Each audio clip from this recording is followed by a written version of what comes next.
pessoal, boa noite. Tentamos aqui ser extremamente pontuais. 7h33 no meu relógio aqui. Para a gente começar a live de hoje. Que bom. O áudio está tudo bem. Eu estou aqui com o Facebook aqui e o Instagram ali. Então eu vou olhar para cá e para lá, para as duas, né? Para as duas câmeras. A ideia hoje é a gente conversar sobre desenho para crianças pequenas, né? Isso foi uma sugestão de algumas das nossas seguidoras. Elas provavelmente vão aparecer aqui mais tarde. E foi uma sugestão que apareceu em 3 das pessoas que comentaram nesse post que eu fiz. Eu fiz tanto no Instagram quanto no Facebook. E aí as pessoas comentaram falando que isso era um assunto que elas tinham curiosidade de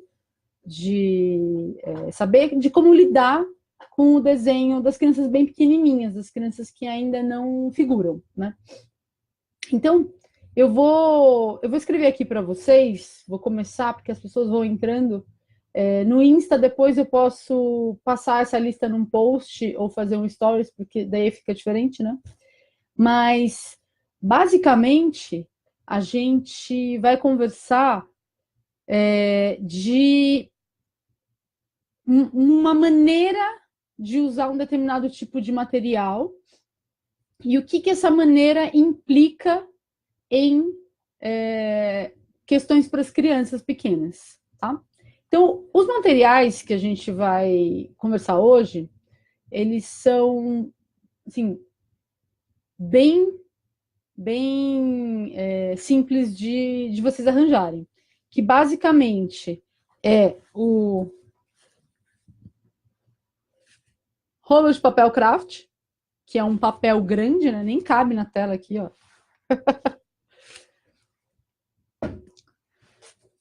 Um gizão, que eu fiz uma adaptação aqui, ó. Eu amarrei vários gizes, tá vendo? Mas pode ser também um giz de cera, que mais tarde eu vou mostrar, que é um giz de cera grande. É um giz de cera especial, assim, né? Mais grosso para as crianças poderem ter uma pega melhor, né? Então aqui eu vou deixar aqui do lado que a gente vai usar basicamente esses 2 materiais, que é o rolo de papel craft e o gizão de cera ou de lousa. Esse daqui que eu fiz, ele é um ajuntadinho, né? Ele é o de lousa. Dá para comprar ele mais ou menos assim dessa grossura numa loja chamada Daiso, fazer uma propaganda aqui, né? Mas assim também dá para fazer. Eu fiz aqui, ó, vou mostrar para vocês, com uma fita crepe. E é isso. E por que eu selecionei esses materiais tão simples para a gente conversar hoje, assim, né? É basicamente porque tanto o papel grande quanto esses materiais que são grandes, né, são largos, eles propiciam algumas experiências bem importantes para as crianças pequenas. Então, a primeira coisa que eu queria dizer para vocês aqui é que uma das questões que surgiram aqui, a Mônica dando oi, o Felipe dando oi pessoal, é qual a idade correta para que uma criança comece a figurar. E, na verdade, não existe uma idade correta. Antigamente, no início das pesquisas, no começo ali do século XX, oi, Karen, entrou a Karen aqui, ó. Clarice, oi também. Dando oi, vou falando, assim. No início das pesquisas ali no século XX, tinha muito claro uma sequência, né, para as crianças atravessarem, digamos assim. E era esperado que, com uma determinada idade, as crianças atingissem esse momento da figuração. Hoje em dia, isso mudou muito. As crianças muito pequenas, crianças de 1 ano e meio, às vezes, já estão começando a figurar por conta de estímulo. Assim como crianças mais velhas ainda não figuram por várias questões. Então, a primeira coisa importante é isso, assim, que não tem uma idade definida. Ao mesmo tempo, uma criança de 6 anos que nunca figurou, né, que tem muita dificuldade, também é uma coisa para a gente observar. Né? Não é algo que seja absolutamente normal, né? Se é que a gente pode falar em normalidade, mas... Então, tem um meio termo entre isso de a gente não exagerar na pressão para as crianças figurarem cedo, mas também não exagerar no ele faz do jeito dele, né? Ele pode ficar sem figurar para sempre. Não é assim. É um meio termo. Aqui, a gente vai conversar de crianças bem piquiticas, assim, então até 3 anos, as crianças que são consideradas da primeira infância, né? Vou dar um oi para Rita, para Edna aqui, para Luciene, oi, Joana, Maior, várias pessoas, muito legal. E aí, essas crianças que são bem pequenininhas, né? A construção da figuração, ela é, na verdade, um conjunto de condições dessa criança. Então, algumas das condições são as mais óbvias, que são as condições motoras, né? Então, a criança precisa ter uma certa habilidade, não é habilidade, mas ela precisa ter um tônus muscular para conseguir segurar, né, um instrumento, para conseguir fazer com que esse instrumento aqui ele fique preso, né, na mão dela. Ela precisa também ter um controle motor para que a figura saia do jeito que ela quer. Né? E ela precisa ter, principalmente, a Karina pergunta aqui, ó, mas segurar espontâneo deve ser ensinado. Eu já falo, só um minutinho, Karina. É Kari, eu vou chamar você de Kari. A criança, principalmente, precisa ter uma maturidade cognitiva e emocional. Por quê? Porque a figuração, ela faz parte de um conjunto de representações. Então, quando a criança pega ali, por exemplo, um papel higiênico e brinca que é o nenezinho, né, ela já começou a responder. Ela já começou a responder em relação à representação. Né? Para ela, o objeto bebezinho não precisa estar mais presente para ela brincar de bebezinho.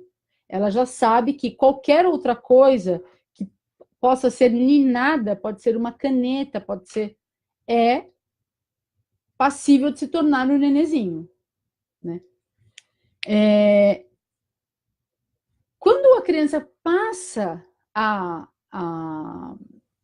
representar, né? O primeiro passo, então, ela representar com os objetos, ou com a fala. Né? Aí ela vai para a marca. Mas antes dela representar com a marca, então aí, falando um pouco do que a Karen perguntou aqui no Instagram, se representar figurativamente é espontâneo, precisa ser ensinado. São as duas coisas, Karen. Existe uma tendência natural da criança querer representar porque ela é um ser humano rodeado de coisas representáveis, né? Então, é natural que ela vá desenhar, a princípio, aquilo que ela está vendo em torno dela. Mas antes de ela conseguir representar e figurar, tem uma vasta e rica gama de possibilidades gráficas que a gente pode explorar e que a gente pode estimular para que a criança vá ganhando esse repertório gráfico, essa maneira, né, de se conhecer e de ir pegando nos materiais e de experimentando, sem que a gente fique forçando uma situação, sem que a gente fique apressando o movimento das crianças. Né? Eu comecei a live e não me apresentei, olha que bacana, né? Eu me esqueci, fiquei um pouco emocionada. Eu não sei se todo mundo me conhece, mas eu sou a Audrey, eu sou a fundadora do Traço Trecos e Trocas, sou artista, educadora e uma pessoa muito, muito aficionada por desenho infantil.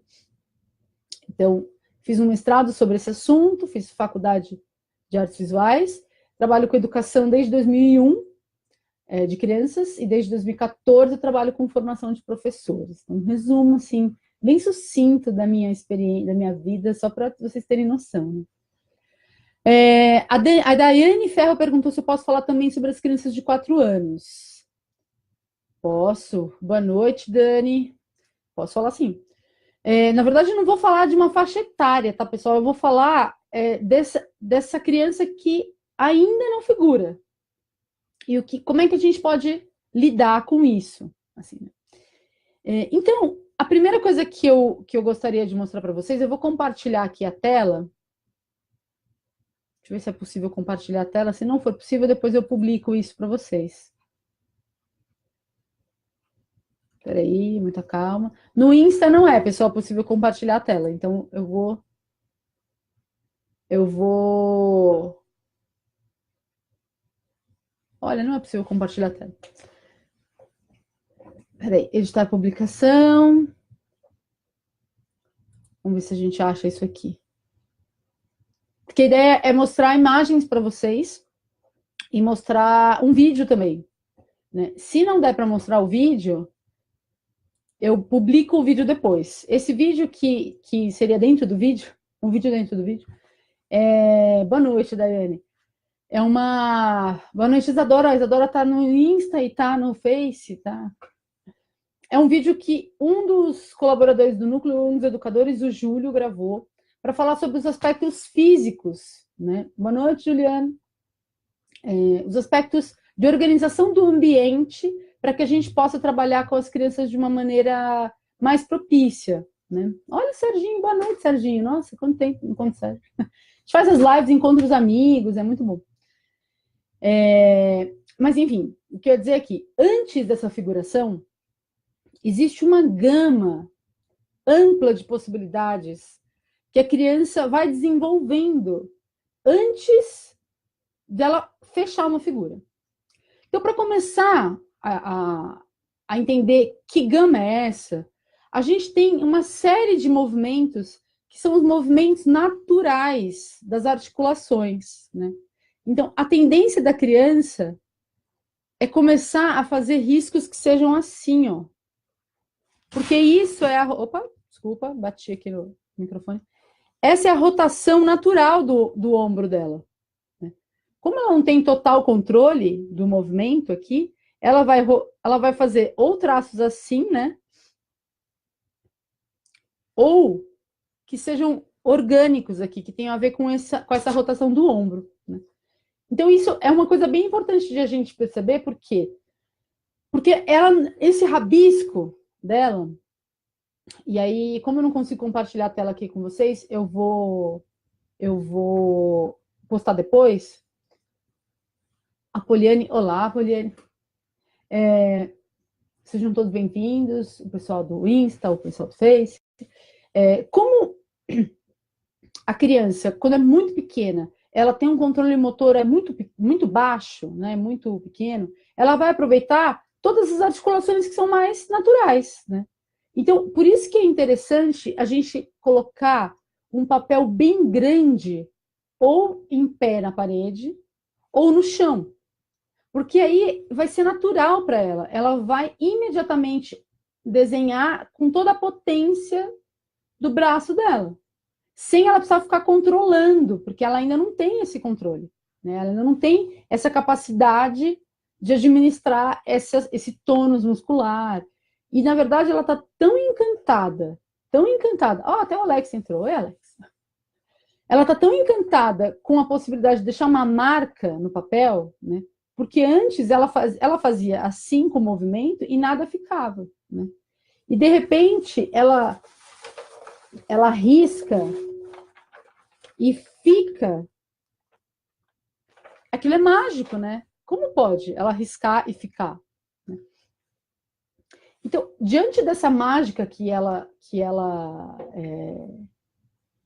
se surpreende com a marca que fica no papel, e diante do fato de que ela usa essas articulações em primeiro lugar, assim, a gente proporcionando, né? Situações em que isso é valorizado, então papéis grandes onde ela possa sentar no meio do papel, ou onde ela possa riscar em pé, né? Então, um papel colado na parede em pé, ela consegue ir até lá em cima e fazer toda essa extensão do braço aqui, né?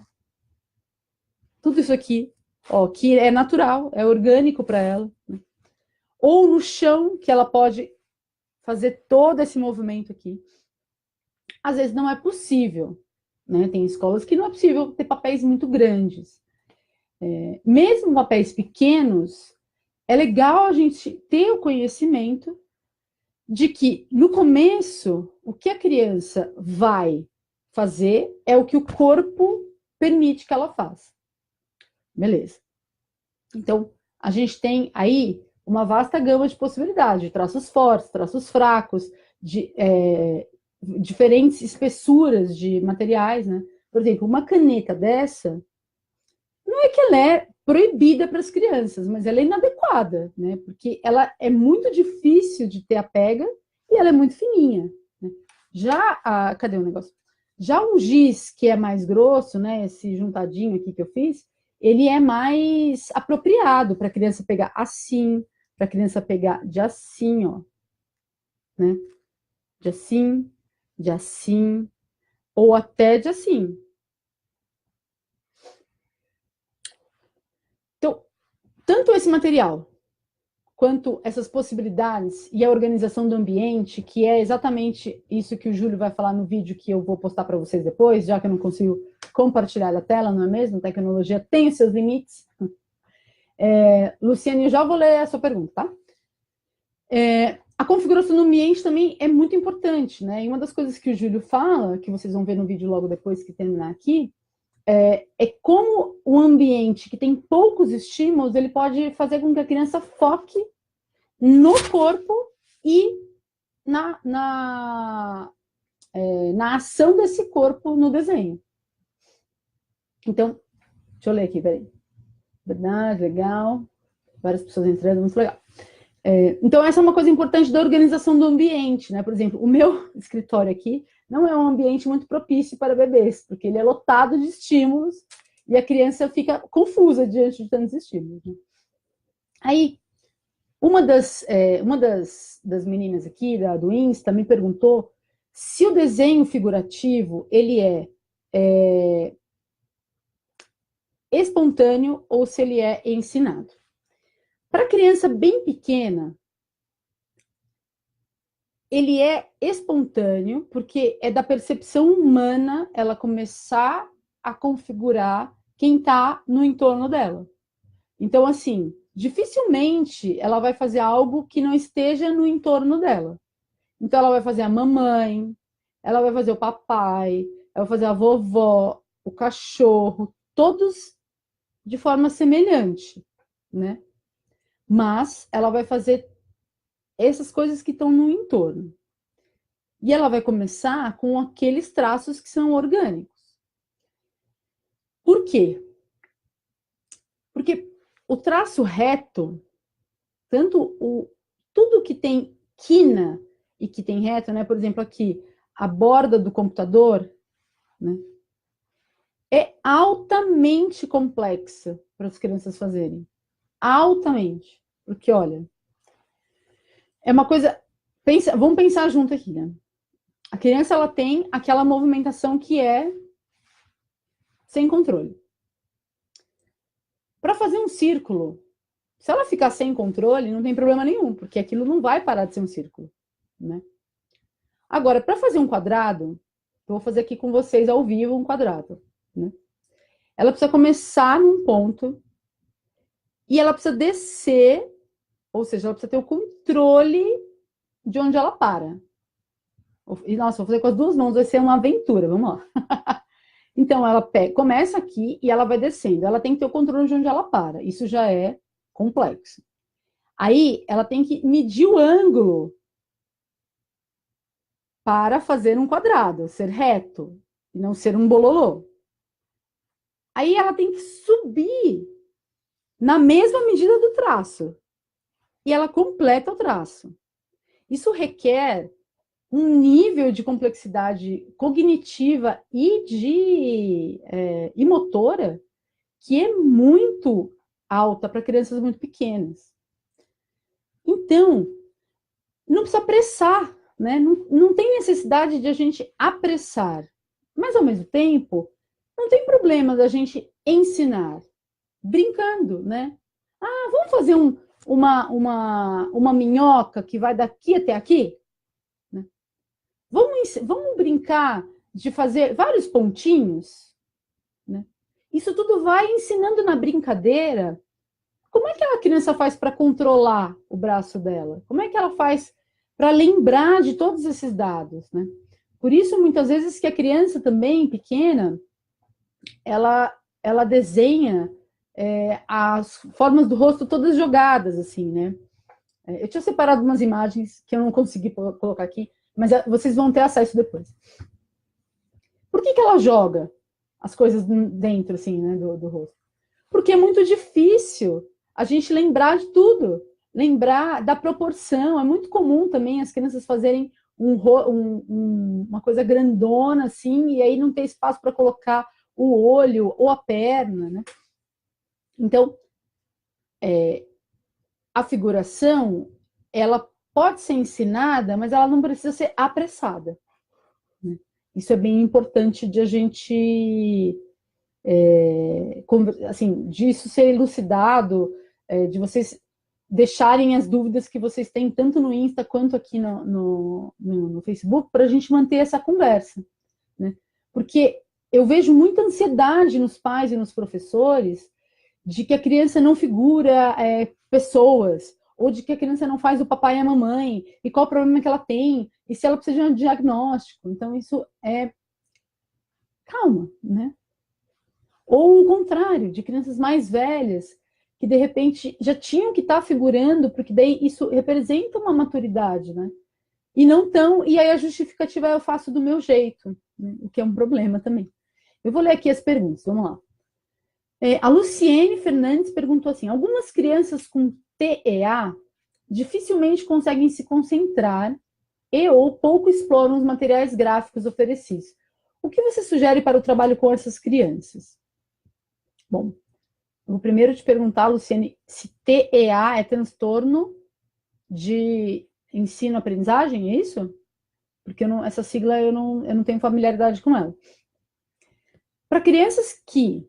Deixa eu ler de baixo, peraí, de repente, quando a criança é muito pequena, elas não percebem a marca no papel. Sempre tive essa impressão com o bebê de um ano aniversário. Você pode comentar? Pode. Que bom que a Cris está amando. Então, vamos lá. Algumas perguntas eu vou responder no final. Vai ter um momento que a gente vai... Eu vou abrir para perguntas e aí eu vou encaixar todas elas, tá? Vou falar essa do transtorno, né? A questão da concentração, ela tem a ver com 1000 fatores, alguns dos quais a gente, professor, tem acesso, alguns a gente não tem acesso, né? No geral, as crianças que eu tive mais velhas, tá? Aí, assim, aqui a gente tá falando de bebês, mas as crianças mais velhas que eu tive, como alunos, com transtornos principalmente de TDAH, né? Que é de muita agitação e tudo mais, eu desenvolvi umas artimanhas, assim. Então, por exemplo, a criança nitidamente não conseguia ficar sentada. Ela não se concentrava sentada. Então, eu deixava ela desenhar em pé. Ou eu dava desafios, do tipo desenhar com papel grudado debaixo da mesa, né? Para que isso estimulasse a criança a ter algum tipo de estranhamento, assim, né? Agora, depende muito do transtorno que a criança tem e também das condições que ela está acostumada a trabalhar em sala, né? Porque se a gente for pensar o mundo, né, a quantidade de informações e de estímulos que essas crianças possuem, e aí, de repente, ela se vê sentada numa sala de aula, olhando para a nuca do indivíduo que está na frente dela, ouvindo aquela única pessoa falando, escrevendo no giz. É muito complicado, né? É muito difícil, porque se ela tem muitos estímulos, ela se concentrar numa coisa só é um pouco complexo. Então, essa ideia de brincar com essas maneiras diferentes, esses lugares diferentes de onde colocar o papel, do posicionamento do corpo ser diferente, isso ajuda bastante, né? A criança ganhar um ânimo, assim, né? Ganhar uma diferença na hora de partir para o desenho. Deixa eu dar um oi aqui. Oi para Débora Garcia, Educar e Livre, olha só. Amanda, oi. Aqui o pessoal, vamos lá, para os próximos. Quais atividades favorecem o desenvolvimento traçado? Beijo um ano, vamos falar. Ah, transtorno espectro autista. Bom, então é totalmente diferente do que eu estava imaginando. Peraí. A figura humana.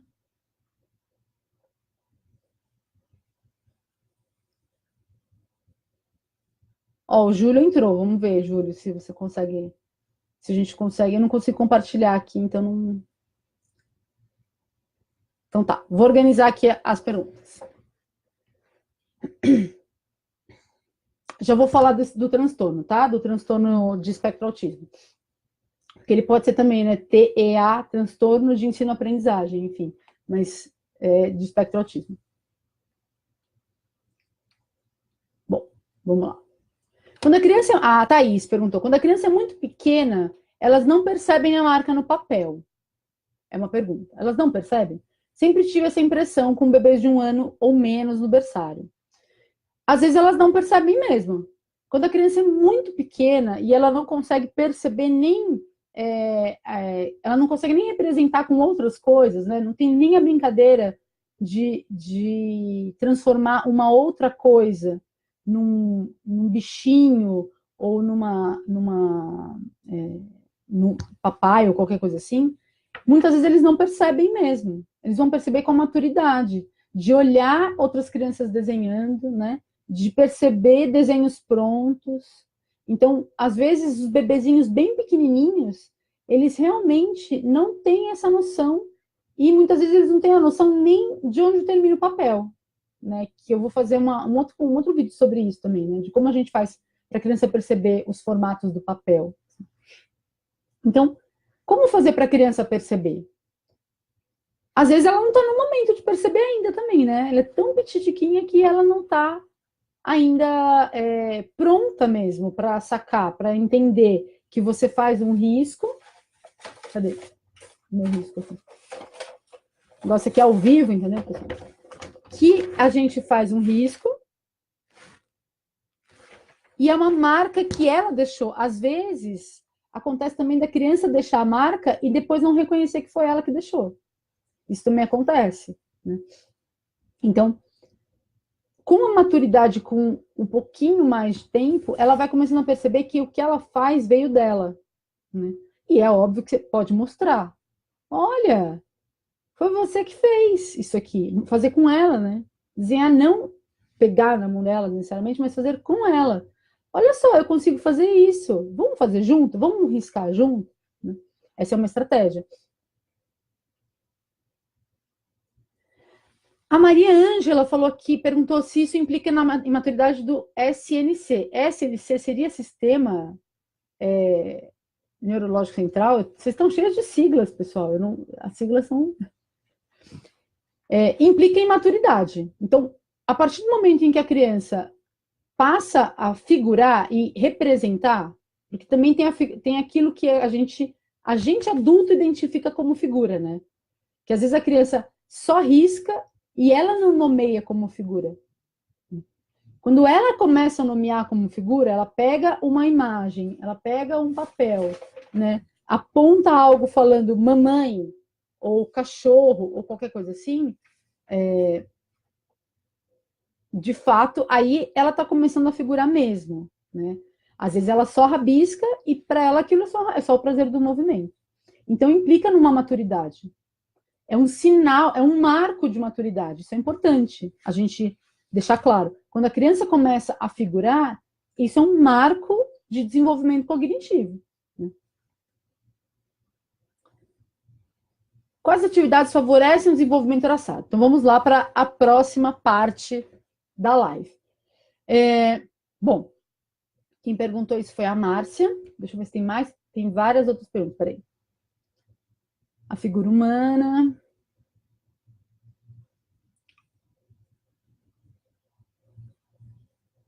O Alex perguntou, mas os pais de primeira viagem querem saber o que fazer se a criança é relutante em querer aprender e fala que já sabe. Sistema nervoso central. Olha, estou aprendendo várias siglas hoje. Muito obrigado pelas siglas. Peraí. Tá, então vamos lá. Eu vou juntar as perguntas aqui sobre atividades que contribuem, tá? Para o traçado. Então, assim, aqui, falando de crianças que vão até, 3 anos e meio, a gente pode chegar nas crianças de 4, mas eu vou começar falando das menores. Aquilo que a gente pode fazer para aproveitar os movimentos naturais dela já ajuda. Então, eu separei aqui alguns tipos de papéis que podem ajudar. Por exemplo, quando a gente oferece para a criança um papel fino e comprido, olha, compridão aqui, ó.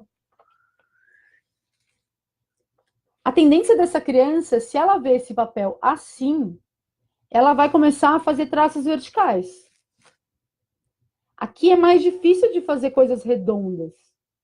Então, um formato de papel, ele contribui para a criança entender como que o traço, o gesto funciona.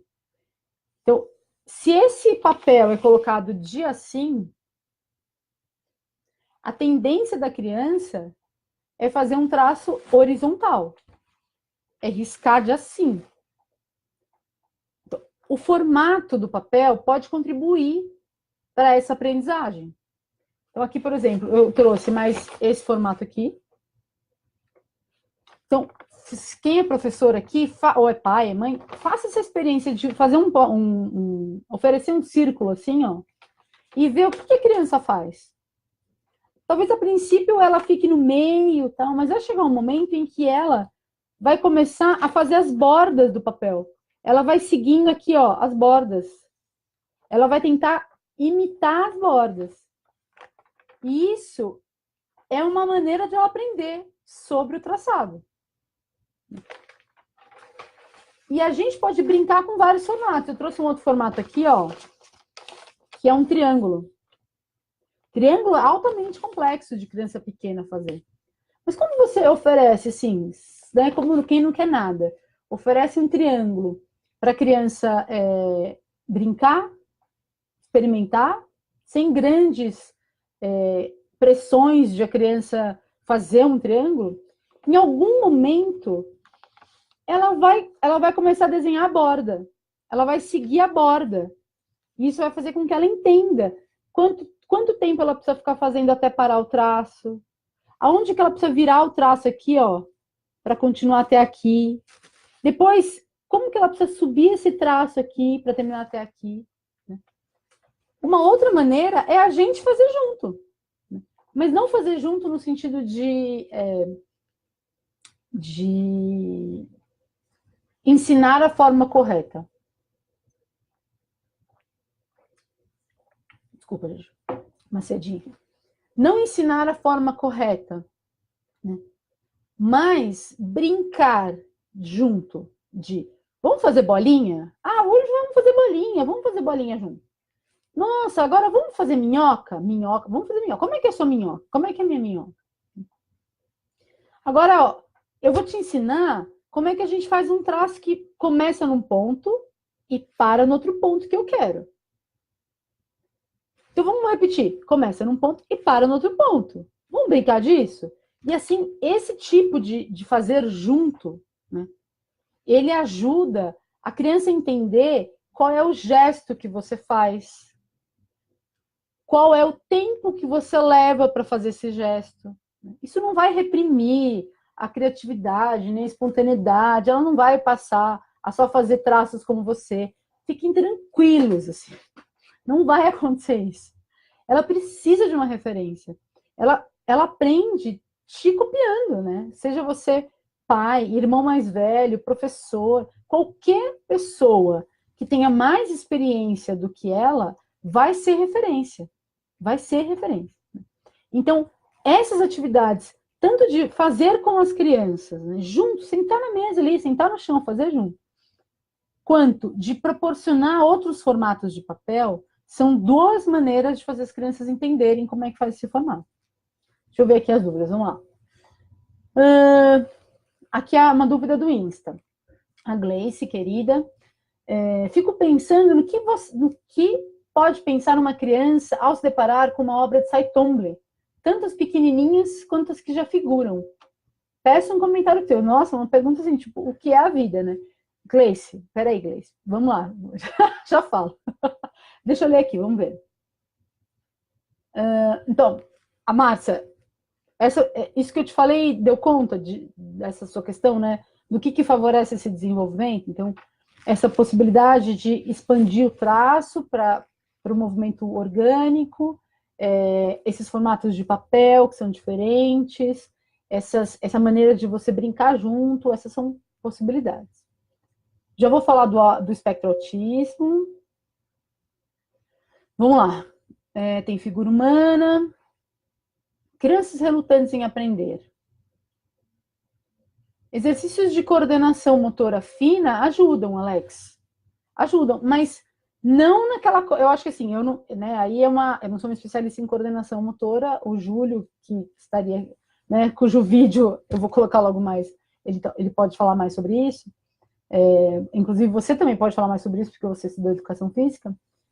Mas eles ajudam quando eles são uma brincadeira também, né? Vai ficar fazendo sua filha catar milho como uma coisa, né, algo que vá, como é que chama? Que vai ser utilitário, né? Só por si. Tudo passa pela brincadeira, né? Então, se vocês brincarem de desenhar formiguinha com a ponta de uma canetinha, por exemplo, isso vai ajudar a criança a entender, né? Como é que pega? E aí não vai adiantar, né? Esse material aqui. Para desenhar formiguinha, esse aqui não vai resolver. Aí tem que ser uma canetinha, né? Uma canetinha grossa, porque os bebês não dão conta da canetinha pequenininha. E aí essa brincadeira de, a gente vai fazer bem de levinho, porque é uma formiguinha, né? E aí a formiguinha, ela não faz assim, ela vai andando de pouquinho. Isso ajuda a criança a entrar na brincadeira, né?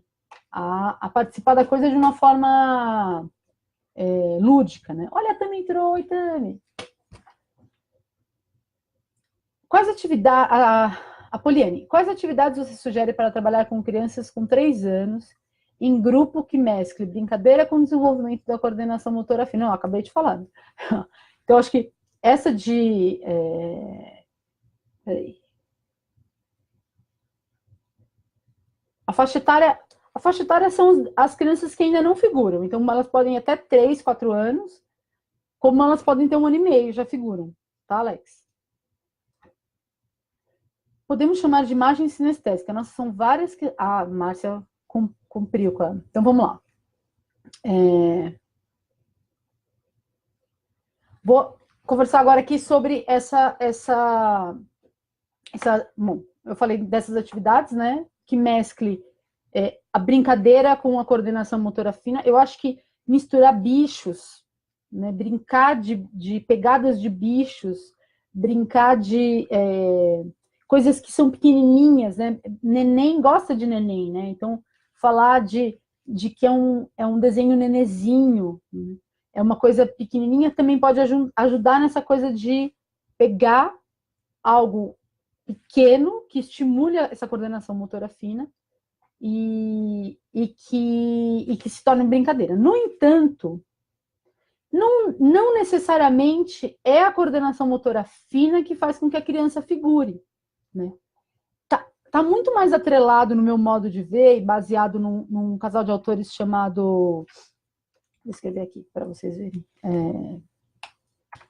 Brent e Marjorie Wilson. O pessoal do Insta vai ficar sem, peraí.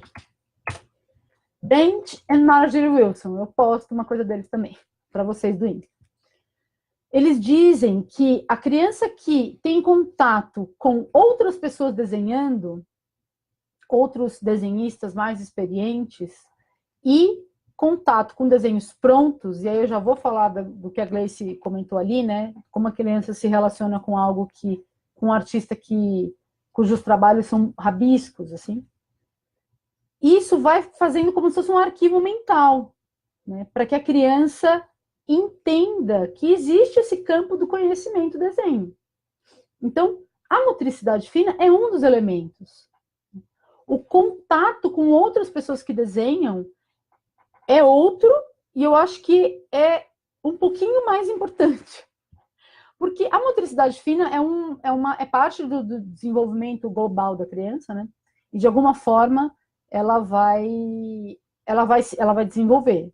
Se ela tiver mais estímulo, melhor. Se ela tiver menos, pior. Vai ser mais devagar. Mas ela vai ter. Agora, o contato com outras pessoas que desenham é mais específico, né? É mais... precisa ser uma coisa, um exercício mesmo. Precisa ser uma coisa provocada. Tá travando aqui para mim. Para você está travando também? Deixa eu ver.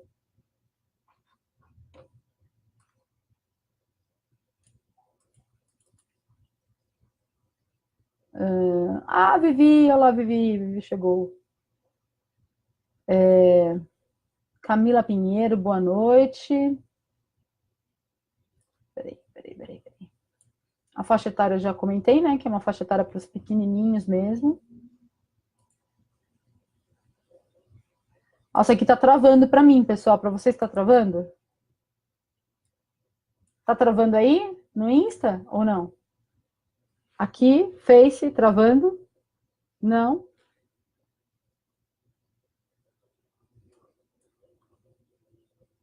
Bom, seguirei. Atrasa. Vivi sempre presente. Atrasa, mas chega antes tarde do que nunca.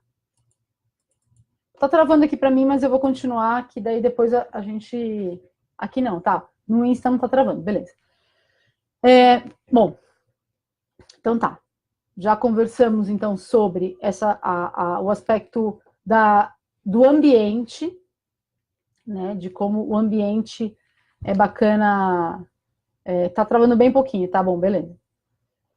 De como o ambiente influencia, então um ambiente que tenha menos estímulo, a criança vai se concentrar mais naquilo que ela está fazendo ali, né, na atividade de desenho. A gente conversou sobre os formatos de papel. Eu trouxe aqui alguns formatos que estimulam determinadas formas de desenhar, né? A criança tende a fazer um desenho que reproduz a forma, e a gente pode brincar de fazer isso com ela também, né? Aqui eu estou falando de bebê, de crianças que são, assim, que dominam minimamente a pega do lápis, da coisa, né? A pega do instrumento. Né? Os muito bebezinhos, eles vão explorar o instrumento. Vão olhar, vão ver, vão querer comer, né? Muito mais do que entender que isso faz uma marca. Aí a gente falou né, da importância de a gente não apressar o processo, mas também não deixar simplesmente que ele passe, né? Como se fosse tudo bem uma criança de 6 anos ainda não figurar. E eu já presenciei algumas situações de professores que não tinham muito traquejo com a coisa. E aí a criança chegava para mim com 6 anos e simplesmente não figurava. Peraí. Desenho com interferência, completar a figura com um desenho. Aqui tá. Eu estou com dificuldade de ler as mensagens porque eu não estou conseguindo. Travando para mim. Então tá. Eu vou voltar rapidamente ali na questão do transtorno de espectro autismo. Se eu não conseguir responder tudo aqui, isso é importante, se eu não conseguir responder todas as questões, eu vou responder depois, tá? Porque às vezes é muita coisa para responder e aí a gente não consegue. A gente não consegue responder tudo, até porque às vezes não dá tempo nem de ler todas as coisas aqui. Estamos aprimorando a arte de fazer lives, gente. Eu agradeço a compreensão de vocês.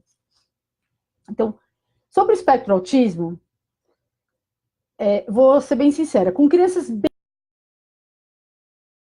pequenas mesmo, eu não conheço muito como funciona a relação e a construção da linguagem com a criança. Então, esse é o nosso foco aqui, falar das crianças pequenas. Com as crianças maiores, mais velhas, o que acontece, e tem estudos sobre isso, é que a criança com espectro autismo, ela tem uma acuidade visual muito grande. Então, ela tende a depender de vários fatores, né? Do grau do espectro, do tipo de habilidade que ela tem mais refinado, enfim. Ela tende a fazer desenhos muito realistas muito cedo. Né?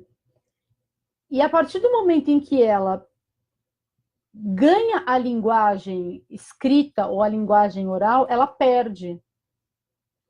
E isso é uma coisa, uma pesquisa, né? Um estudo que existe, explicando o porquê que existe essa relação.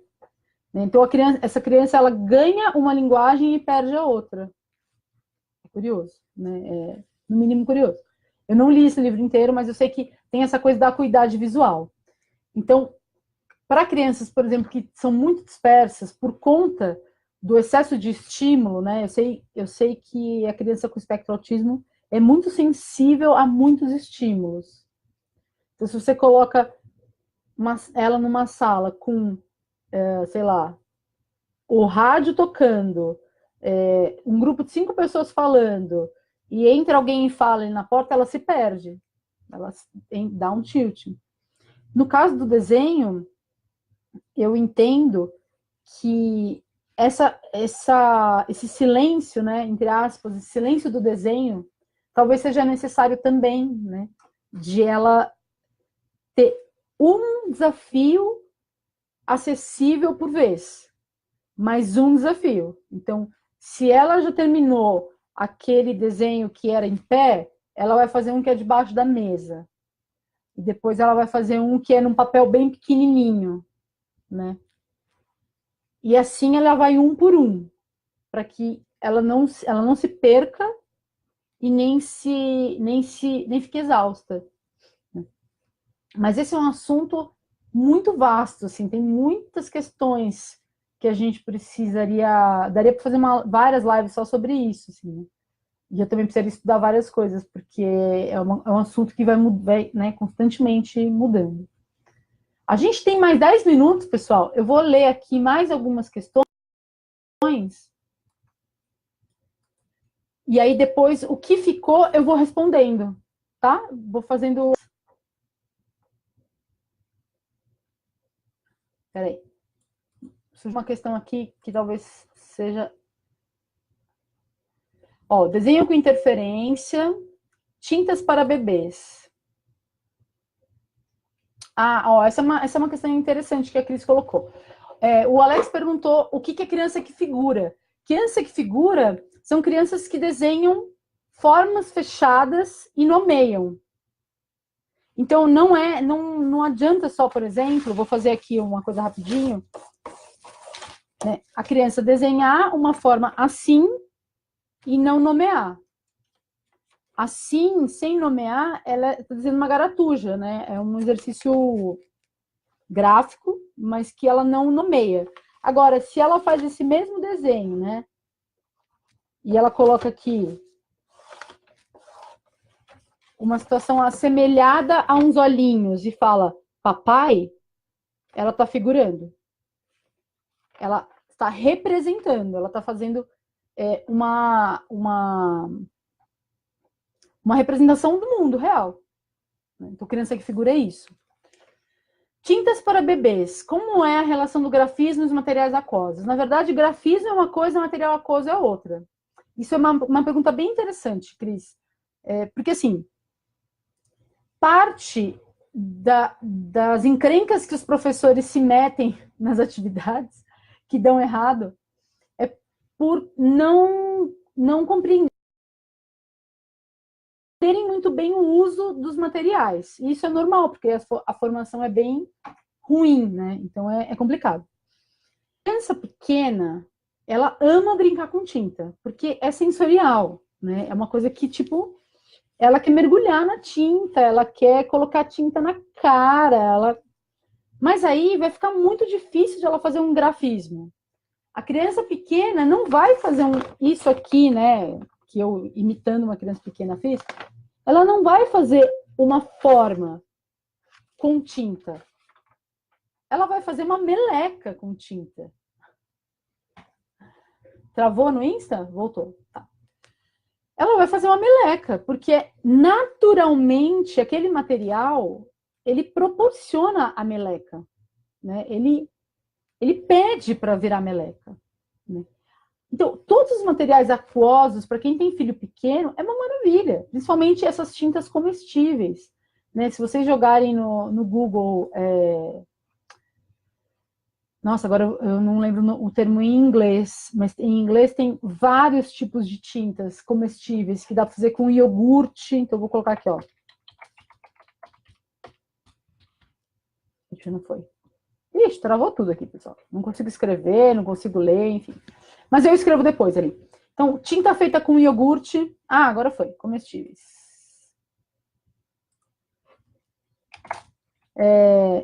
Iogurte. Não foi. Enfim. Iogurte com corante alimentício é uma possibilidade, né? E dá para misturar as cores. Depois a criança pode comer com você, né? A tinta. Mas aí não dá para fazer grafismo com isso, né? Ao mesmo tempo que oferecer um lápis desse aqui, ó, ou um lápis de cor para um bebê, ele vai quebrar, né? Ou ele vai quebrar só a ponta, ou ele vai quebrar o lápis inteiro, porque não é apropriado para o tipo de movimento que essa criança faz, né? Eu sei que eu estou passando a mão na minha cara o tempo inteiro, mas aqui tá, não tem muito jeito. Então, assim, a criança, desculpa, o jeito que a gente oferece o material e o tipo de material que a gente oferece influencia muito no material, na maneira, né, como a criança vai ter o resultado. O Daniel colocou aqui, ó, Eating Paint. É verdade, tem Eating Paint mesmo, mas tem um outro nome que eu não consigo procurar agora, mas eu vou colocar aí, que agora me fugiu o nome aqui, mas eu vou colocar. Então, às vezes a frustração, né, da criança e do professor tem mais a ver com o uso incorreto do material, né, inapropriado, do que de fato com alguma questão da criança, ou até mesmo uma questão do professor. Então, por exemplo, material aquoso. Se você faz um desenho, se você dá aquarela para uma criança fazer um traço, provavelmente vai dar errado, porque a aquarela não é feita para fazer traço. E se você faz um papel sulfite como esse aqui, vai dar errado, porque esse papel sulfite ele não aguenta aquarela, né? Ele não é feito para isso, né? Então, essa é uma coisa bem parece uma bobagem, mas é bem importante, porque isso assegura algumas vezes o sucesso ou o fracasso da atividade. Peraí, vamos lá. Vamos lá que a gente tem mais uns minutos. Eu vou terminar pontualmente às 8h32. Para a gente manter o nosso horário. Eu queria também mostrar para vocês aqui 2 livros que... Bom, vou mostrar um só, porque o outro não está aqui tão perto, que tem atividades para crianças pequenas. Um deles é esse aqui, ó. Fazer e Pensar Arte, dessa autora Annie Marie Home, que eu coloco aqui depois. E o outro é Arte para Bebês, da mesma autora. Você até escrever aqui para não esquecer. E ela coloca várias experiências, tanto gráficas, né, como de como materiais diferentes para os bebês brincarem, quanto de tintas para os bebês se jogarem, né, para os bebês aproveitarem. Tá, aqui nos últimos minutinhos, eu vou tentar ver se o meu Facebook não trava aqui, mas ele está travado. Ah, não, aqui deu. Ó. A pergunta sobre interferência, eu vou te responder depois, tá bom? A pessoa que perguntou. Porque ela dá uma live em si. Aliás, dá para fazer uma live sobre isso. Vou deixar anotado que, de repente, eu faço uma live sobre isso. Tô tentando descer e o negócio só sobe. É uma beleza. Bom, gente, então eu vou resumir aqui a live de hoje. E aí vocês podem deixar as perguntas que eu vou organizar outros vídeos e outras lives. Tá? Então vamos lá. Vou dar uma resumida, assim, bem sintética para a gente retomar o que eu falei hoje. Então, a primeira coisa que eu falei é que, antes de figurar, as crianças pequenas têm um desenvolvimento rico de grafias, né? Ah, Gleice, do Saitombre, eu posso responder você num outro momento também, responder para todo mundo? É que tem a ver até com a interferência, com a relação que a criança tem com a imagem, tá? Então, eu vou anotar essas perguntas todas e aí eu vou falando aos poucos. Então, vamos lá.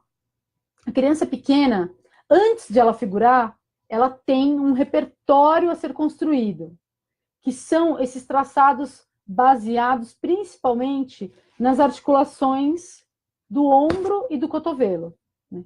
Então, vocês vão perceber que quem tem criança pequena em casa vai sacar que os primeiros desenhos, geralmente, tá? Isso não é uma regra geral, mas geralmente eles têm a ver com esses movimentos, né? O movimento do ombro e do cotovelo. E às vezes do pulso.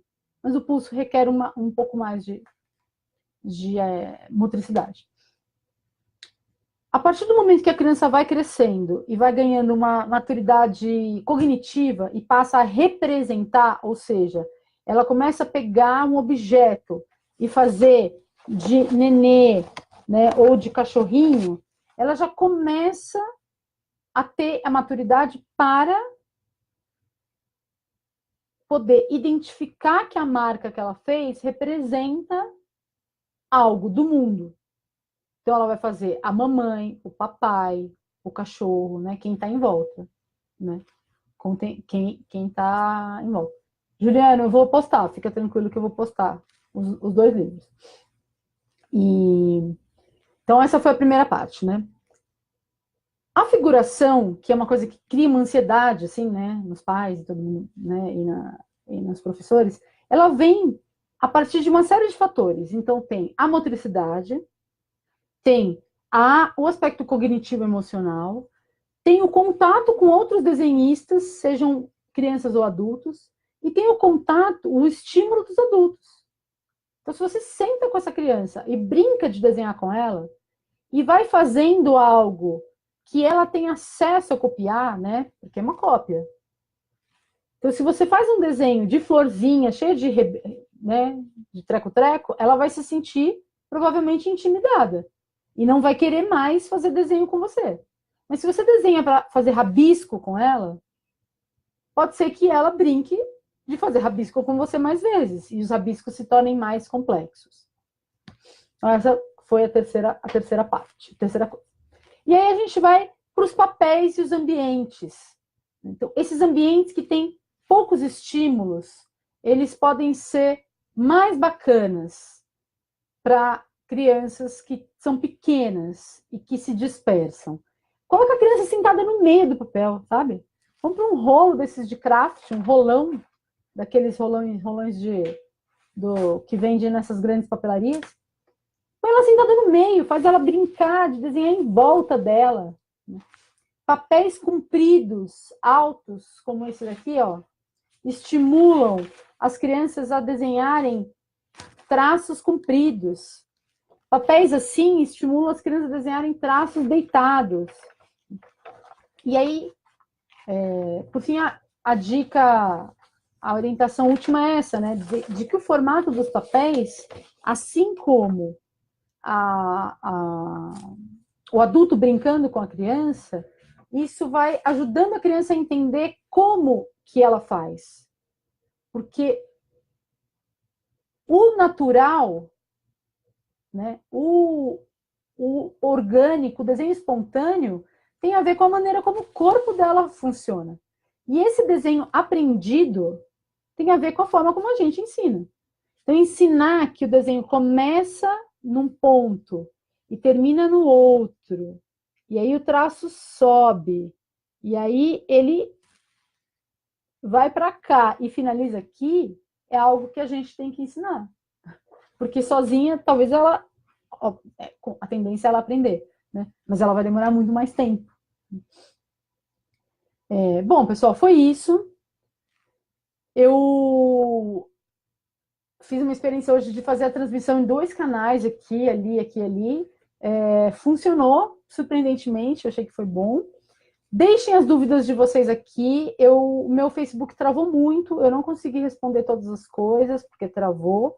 Eu vou postar, então, os livros, as imagens originais, que era para ter aparecido, o vídeo do Júlio, que é um colaborador nosso aqui, que é bem bacana, que é um professor de educação física e pensa a criatividade no corpo. E o nome das tintas em inglês tem várias coisas, eu fiz uma lista aqui. E vou pegar alguns dos assuntos que eu não falei e vou fazer outros vídeos. Certo? Agradeço imensamente a presença de vocês. Foi a live que mais teve gente. O meu chefe de marketing vai adorar, o Felipe, ele vai achar o máximo. Agradeço demais vocês terem compartilhado essa hora de vocês aqui comigo.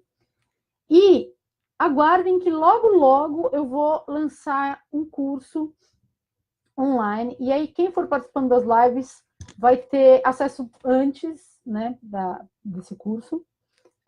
E em breve eu dou mais notícias sobre o curso online que vai sair.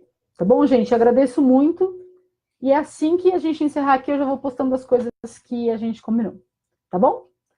Muito obrigada e até a próxima.